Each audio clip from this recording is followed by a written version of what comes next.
This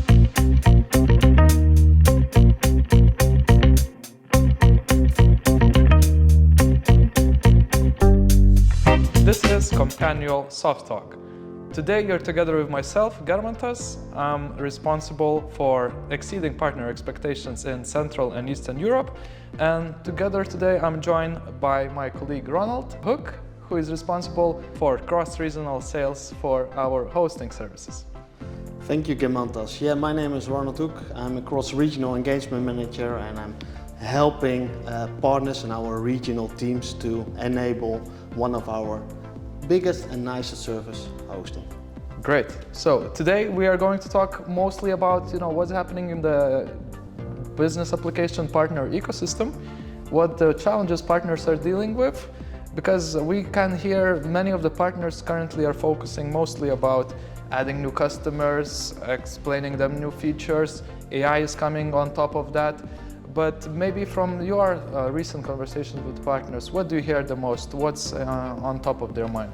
The biggest challenge for now for the partners is securing their install base. Okay. Because many of our partners are focusing on recruiting new end customers, but sometimes they will forget their current and existing end customers. Oh. How do you see that? I totally agree, because the ratio probably between partners talking or going with net new customers and transitioning their existing customer base, I would say is very mismatching, because it's overweight by net new customers. I totally agree with you. And what would be your assumptions why this is happening, why this is the common trend?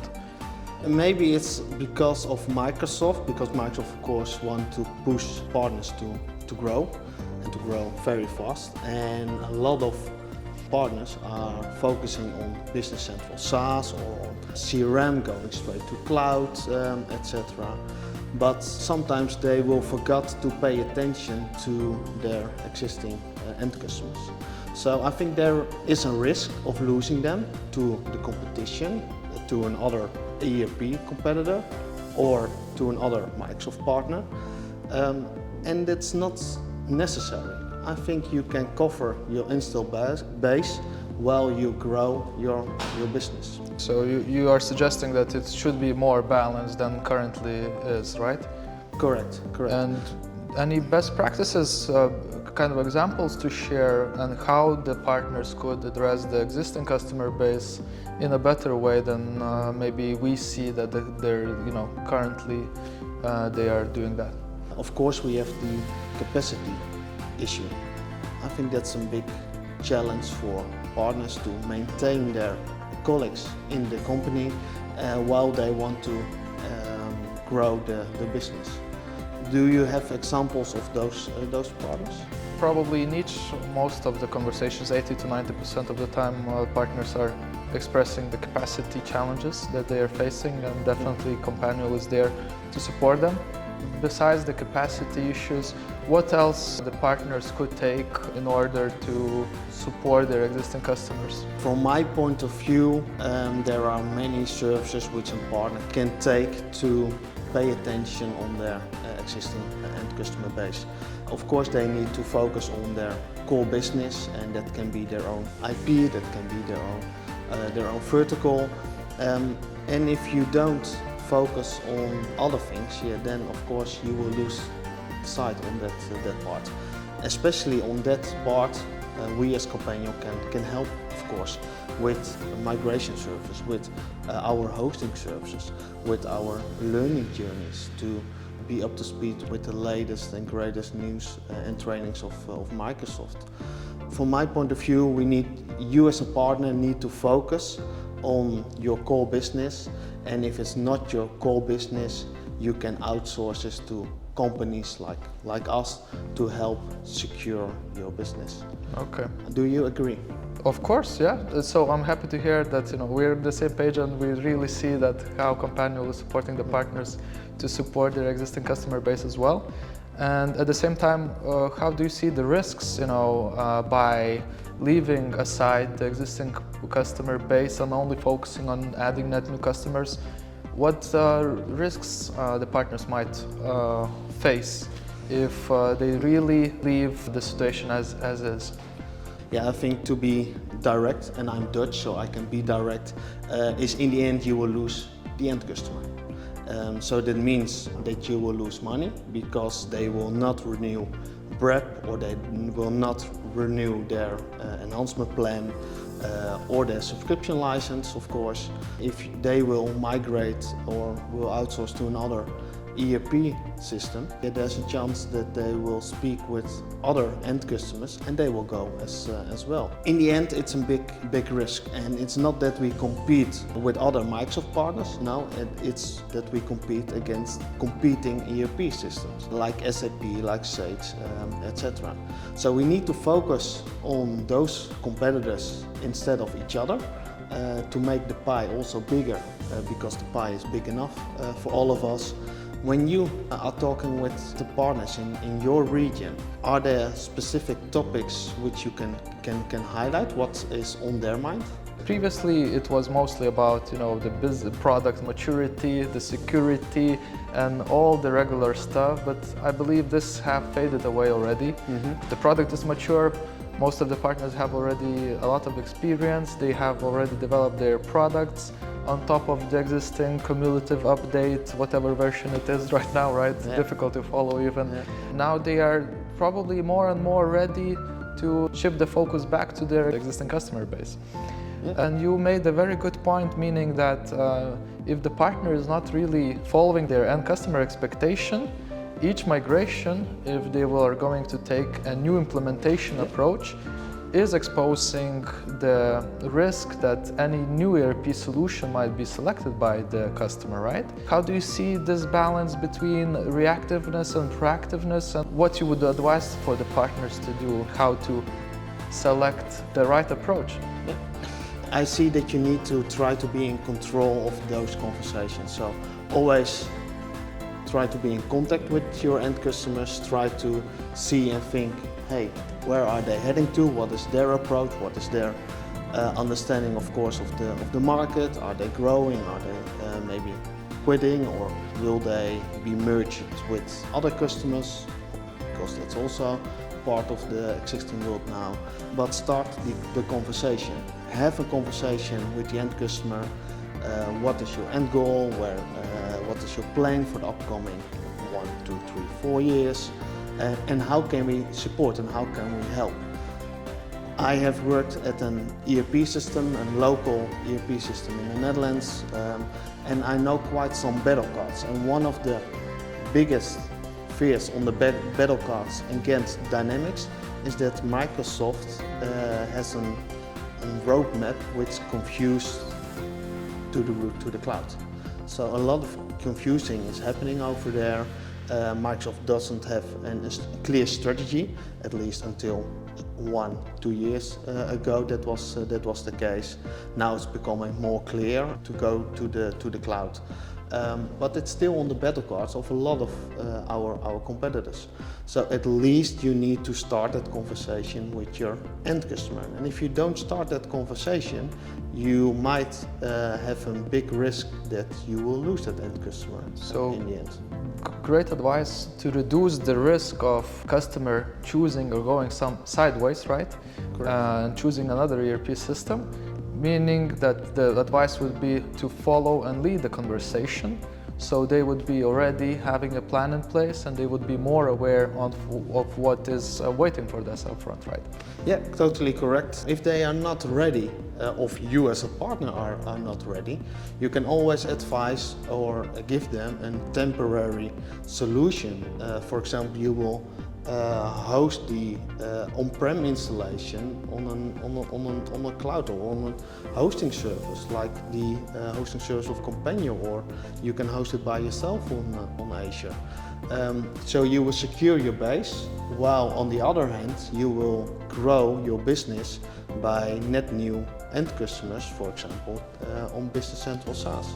And do you think this is right now the good time, the good environment to do so? And what does it make worth the effort to really go back to the existing customer base and start transforming them and start shifting them towards the cloud?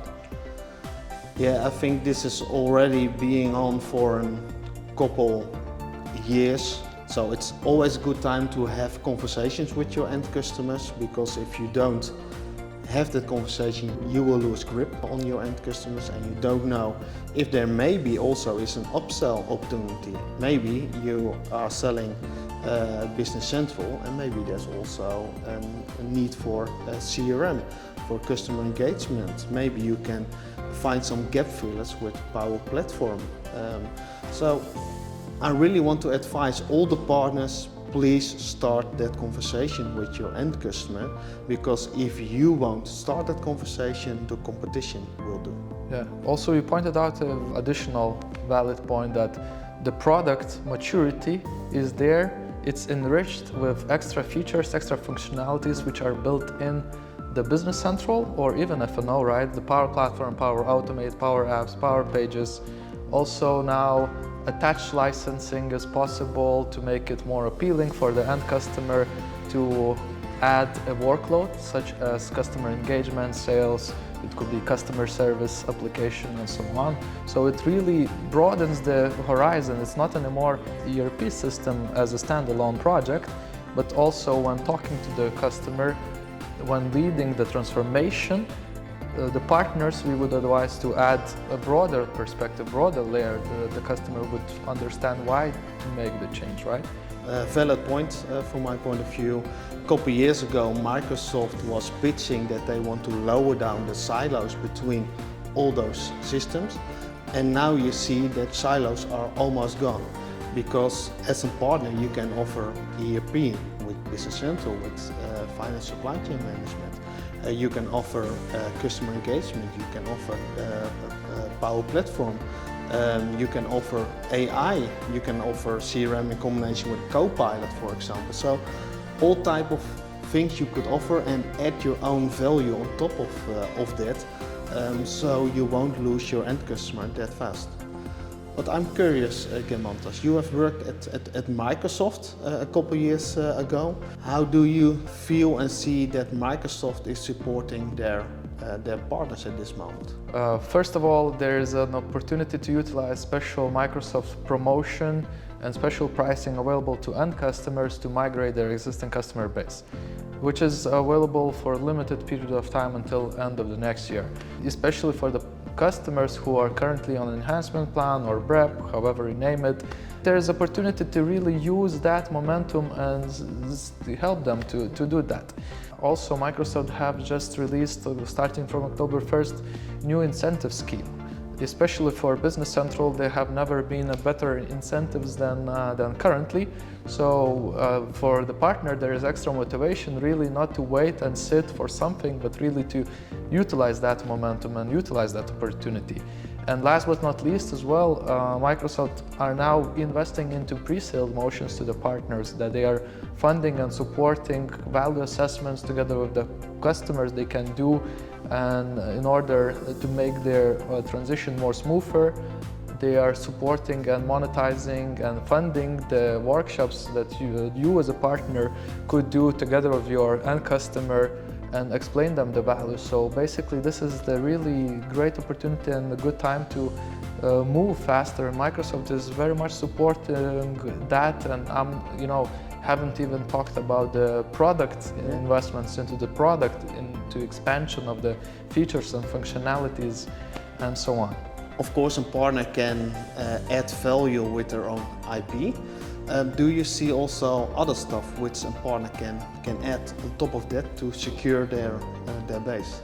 IP is the critical part here. It starts from there, and most of the partners are right now going through that phase or switching to the phase where they have already the products available, which could fit majority of their existing customer base, and that kind of could use that as a fast track to the cloud.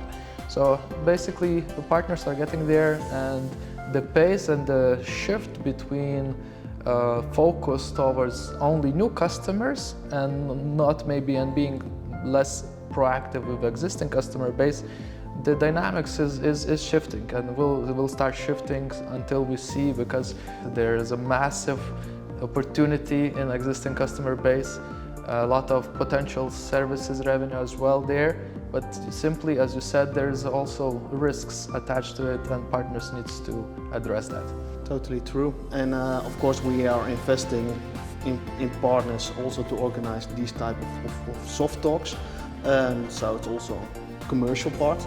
Can you give maybe some examples of services which we as Companial can deliver to partners?